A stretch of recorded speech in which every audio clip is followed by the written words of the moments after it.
군인이었어요. 그리고 교사였습니다. 혁명가였습니다. 위대한 CEO였어요.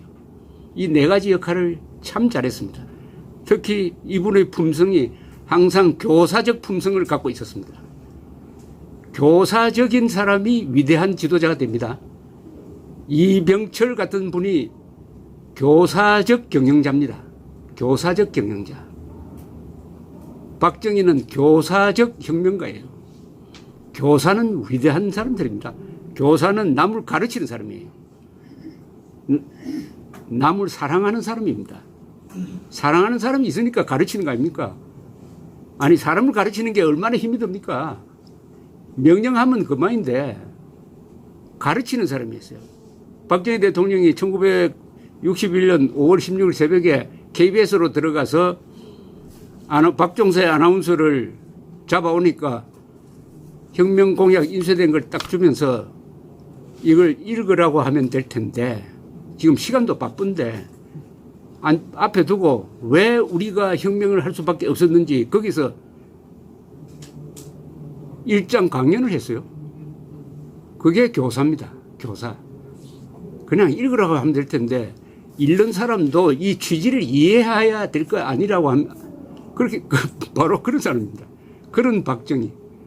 국민을 교육 대상으로 삼은 유이한 대통령이죠. 이승만, 박정희 두 사람이 교사적 대통령이었습니다. 교사적 대통령. 교사, 군인, 혁명가, 위대한 CEO. 그리고 박정희 대통령은 한마디로 이분의 공적을 요약을 하면은 네 가지 최자를 쓰면 됩니다. 최악의 상황에서, 최악의 조건에서 최단시간 내에 최소한의 희생으로 최대의 업적을 남긴 분입니다. 최악의 상황에서 최단기간 내에 최소한의 희생으로 최대의 업적을 남긴 분이 박정희 대통령입니다. 이분이 이런 거대한 변화를 몰고 올 때 몇 사람을 죽였습니까? 박정희 대통령이 몇 사람을 죽였습니까? 한 100만 명 죽였습니까? 이 정도 변화를 몰고 오려면요 100만 명 죽습니다. 10만 명 죽였어요? 10,000명 죽였어요? 1000명 죽였습니까? 100명 죽였습니까? 10명? 아무도 안 죽였죠. 박정희 대통령 정치적 암살이 없습니다. 누구를 지켜가지고 죽였는 사람 있습니까? 최소한의 인명희생입니다. 왜냐? 이분이 휴머니스트이기 때문입니다. 이런 분이 인도주의자죠. 이런 분이 인도주의자죠. 이런 분이 깐디 같은 사람도 인도주의자지만은 박정희 같은 사람이 진짜 인도주의자죠. 많은 사람들이 인권을 더럽힌 사람 아닙니까? 이렇게 이야기하면 박정희를 이렇게 욕합니다. 아니 18년 독재하면 아무나 해도 된다. 맞습니까? 장기 집권하면은 경제 성장이 제대로 됩니까? 세상에서 세계에서 장기 집권해가지고 나라를 발전시킨 사람이 있습니까? 장기 집권 있죠. 있긴 있어요. 박정희 제가 기억하는 범위 안에서는 박정희하고 이광효뿐입니다.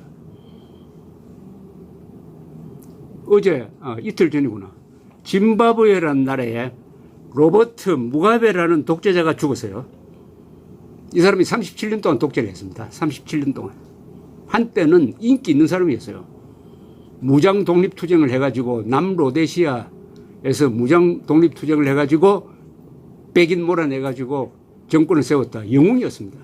그러다가 이 사람이 1980년에 김일성을 만났어요. 그때부터 사람이 바뀌었습니다. 김일성을 따라가기 시작했습니다. 주체사상을 배우기 시작했습니다.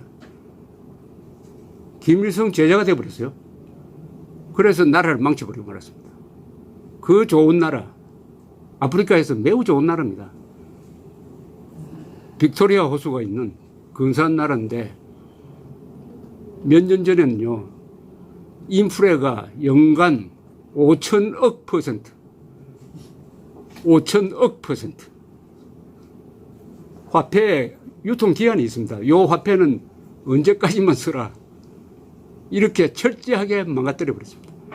김일성의 악령이 씌워가지고 그렇게 됐습니다. 또 한 사람이 있죠. 김일성을 만나가지고 좋은 나라를 망친 또 한 사람이 있습니다. 누굽니까? 김일성을 만났다가 자기도 망하고 나라도 망친, 그게 루마니아의 차우세스쿠입니다. 차우세스쿠도 1960년대에는 아주 인기 있는 지도자였어요. 소련에 막 대항을 하고, 공산주의 국가인데도 소련에 대항하고 해서 독자 노선을 걸었습니다. 서방에서 인기가 있었어요. 그러다가 70년대 초에 차우세스쿠가 평양 방문해가지고 김일성 만난 다음에선 사람이 헷가닥 해버렸습니다. 또 김일성을 따라가기 시작했어요. 독재자는 김일성을 만나면요, 아주 부러워해집니다. 부러워. 어떻게 하면 나도 저렇게 인기를 누릴 수 있을까? 절대 권력을 행사할 수 있을까? 이렇게 생각하는 거예요.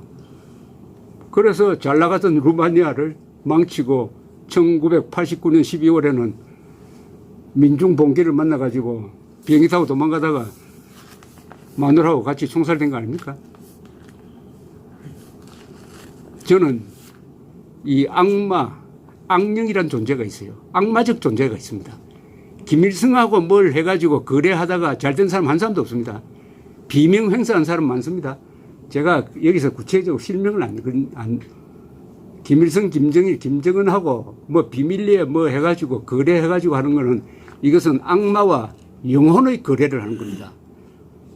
여러분, 악마와 거래를 하면은 망하지 않을까요? 악마는 이게 악령이 셉니다. 나는 하나 바라는 것은 문재인과 김정은도 제가 악마 새끼거든요. 와 거래가 없었기를 바랍니다. 거래가 있었다면 반드시 불행해집니다. 그래서 무가베 독재를 보면은 37년 독재했는데도 왜 나라를 발전 못 시켰습니까? 차우세스쿠도 독재를 했는데 왜 나라가 실패했습니까? 장기 독재한다고 나라 발전합니까? 무가베는 왜 실패했느냐? 사회주의를 했기 때문에 실패한 겁니다. 차우세스쿠 왜 실패했느냐? 사회주의 독재를 오래 했기 때문에 실패한 겁니다. 그럼 이광렬은 왜 성공했느냐? 자본주의 독재를 오래 했기 때문에 성공한 겁니다. 박정희 왜 성공했느냐?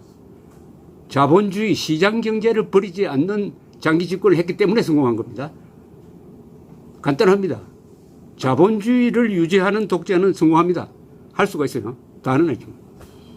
그러나 사회주의는 실패합니다. 그런데 사회주의가 가능하다고 하는 자가 대한민국 법무장관이 되었어요. 법무장관이. 그래가지고 장기 집권하겠다는 겁니다.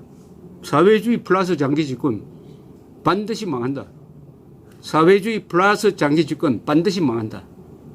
무가베, 또 한 나라가 있습니다. 베네수엘라. 차베스, 마두로 요자들이 10여 년 해먹더니 완전히 남미에서 제일 가는 나라, 제일 잘 나가던 민주국가, 석유 매장량이 세계에서 1등인 나라, 그것도 미인들도 많이 나오는 나라를, 비참한 나라를, 연간 물가 상승률 1000만%, 먹을 게 없어가지고 쓰레기통을 뒤져야 영양실조를 면할 수 있는 나라, 인구의 10%가 외국으로 도망간 나라로 만들어버렸습니다. 그거 만드는데 한 10몇 년 걸렸습니다. 10몇 년. 차베스와 마두로도 공산주의자입니다. 이 두 사람은 쿠바의 카스트로 숭배자였어요. 대한민국의 주사파들이 지금 이 정권 안에 압력하고 있는 것으로 보이는 주사파와 비슷하게, 주사파는 김일성에게 영혼을 판 자들이고, 이 마두로하고 차베스는 이 군 출신인데, 이자는 군에 있을 때부터 카스트로를 숭배를 했어요. 공산주의자였습니다. 그래서 대통령이 되자마자 카스트로 찾아가가지고 쿠바의 지도를 받기 시작을 했습니다. 지금 수만 명의 쿠바 보안요원이 베네수엘라에 들어와가지고 군 정보기관 이런 데 딱 포진해가지고 쿠데타를 막아주고 있습니다. 대한민국도 주사파 세력이 계속 압력을 하다가는 언젠가는 북한 보위부 사람들이 대한민국에 내려와가지고 주사파 정권을 지켜주는 역할을 할지 모릅니다.